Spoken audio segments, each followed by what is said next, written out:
CNE news में आप सभी का स्वागत है और अब लेते हैं खबर विशेष की ये खबर।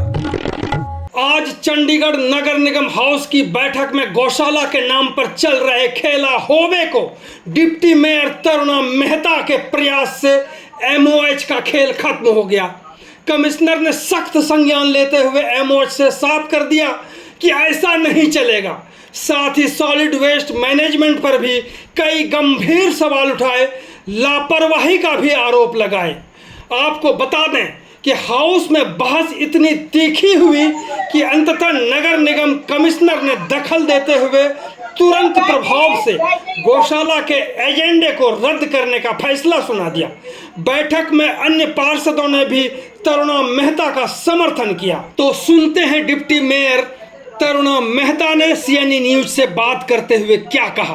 बात करेंगे एक गौशाला को लेकर के और एक सॉलिड वेस्ट को लेकर के आपने बड़ा मुखर होकर के सवाल उठाया और अफसरों को जवाब देना मुश्किल हो गया था। देखिए, एक मैंने सॉलिड वेस्ट मैनेजमेंट का जो हमारा सॉलिड वेस्ट का प्लांट है उसका इशू रेज किया था। हम कुछ दिन पहले मैं और जो हमारे senior deputy mayor Jasbir Bunty ji और मैडम प्रेमलता है, हम लोग वहाँ पर प्लांट में जाकर भी आए। जब हमें पता लगा कि वो प्लांट जो है, जैसा कि ये बता रहे हैं कि प्रोसेस कर रहा है, इस तरह की कोई प्रोसेसिंग नहीं हो रही है, मशीन नहीं चल रही। जब हम वहाँ मौके पे पहुंचे तो हमने सच में ही देखा कि बहुत बड़े कपड़ों के ढेर थे, नारियल, मतलब बहुत ज्यादा गंदगी थी और कोई भी मशीन, जितनी भी मशीनें थी वहाँ पे, वो चल नहीं रही थी, खराब पड़ी हुई थी। फिर हम लोगों ने ये देखा कि जितना, एक चीज और नोटिस की कि जितनी भी एम्प्लॉयज थे, जैसे ये बताते हैं इस प्लांट पे इतने एम्प्लॉय काम कर रहे हैं, हमने पूछा कि एम्प्लॉयज कहाँ पे हैं, जो बंदे यहाँ पे काम करने वाले हैं। उन्होंने कहा जी साथ में एक सेग्रीगेशन प्लांट है, कुछ बंदे हमारे वहां काम कर रहे हैं। तो हम लोगों ने ये पूछा कि मतलब वो ऐसे कितने बंदे यहाँ काम कर रहे हैं, कितने वहां काम कर रहे हैं। उन्होंने कहा जितने बंदे यहाँ काम करते हैं आधे सेग्रीगेशन पे भेजे हुए हैं। जब हम इसकी तह तक गए तो हमें पता लगा कि नगर निगम जो है वो दोनों प्लांट से एम्प्लॉय को सैलरी जा रही है। इधर से भी वो सैलरी ले रहा है, सेग्रीगेशन प्लांट से भी ले रहा है और सॉलिड वेस्ट प्लांट से भी बंदों को सैलरी जा रही है। यानी कि दो तरफ से सैलरी जा रही है और एक ही बंदे की दो जगह से सैलरी जा रही है और वही एक बंदा दोनों जगह काम कर रहा है। यानी कि दोनों हाथों से नगर निगम से पैसा लिया जा रहा है और काम उसी लिमिटेड लेबर से दोनों प्लांट में चलाया जा रहा है। लेबर वही है लेकिन सैलरी दो जगह से निकल रही है।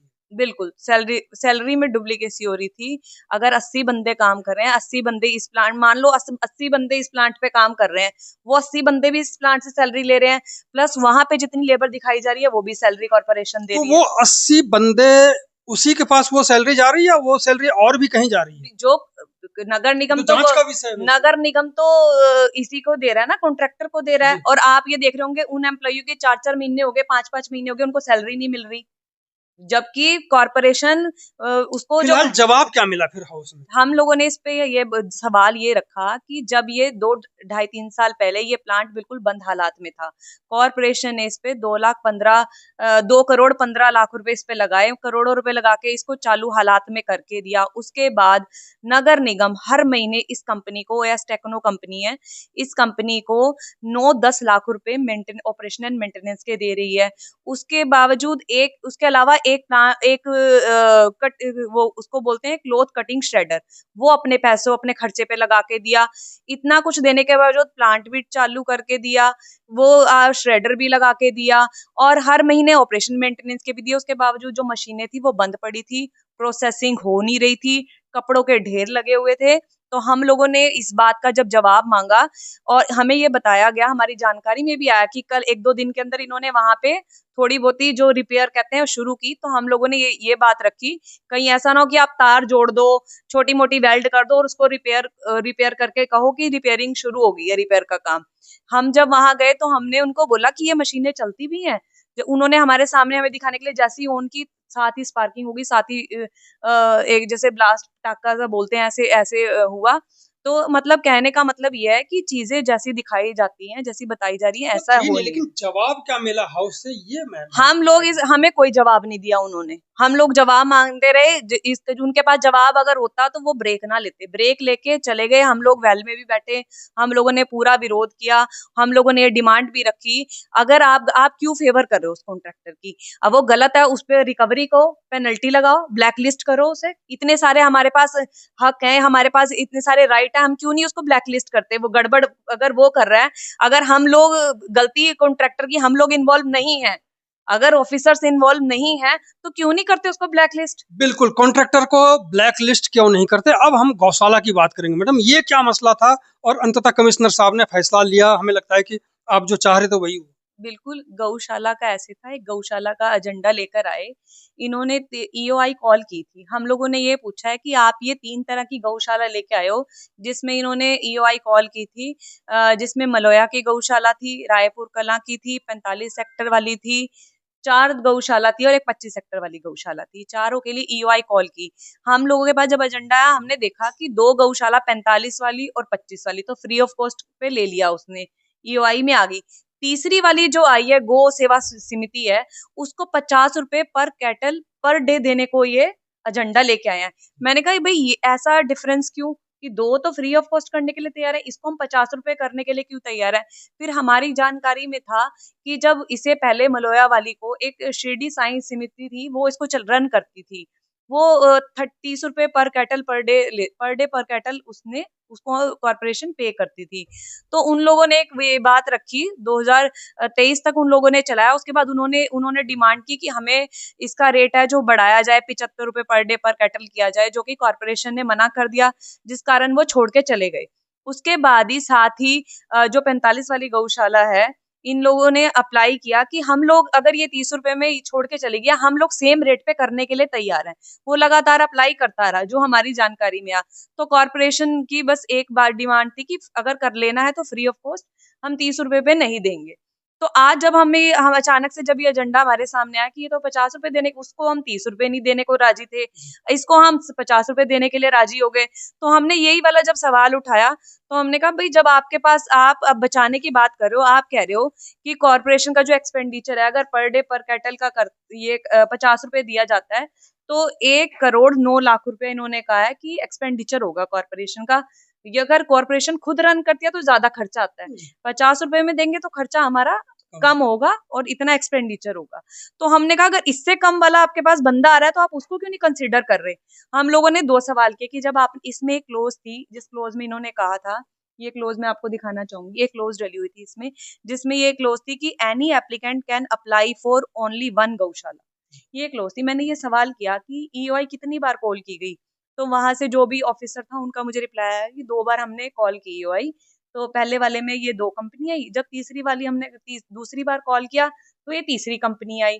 तो हमने इस बात पे सवाल उठाया कि ये जो कंडीशन लगाई है आपने कि एक बंदा एक ही गौशाला के लिए अप्लाई किया किया गया है, ये कंडीशन ईओआई जब पहली बार कॉल की गई तब थी, जब दूसरी बार कॉल की गई तब थी कि नहीं थी?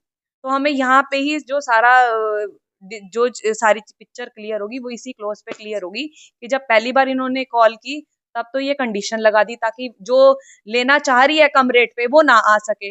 इसमें फेवरिज्म हमें नजर आया और दूसरी बार में आप ये क्लोज हटा रहे हैं, ये पार्शियलिटी क्यों?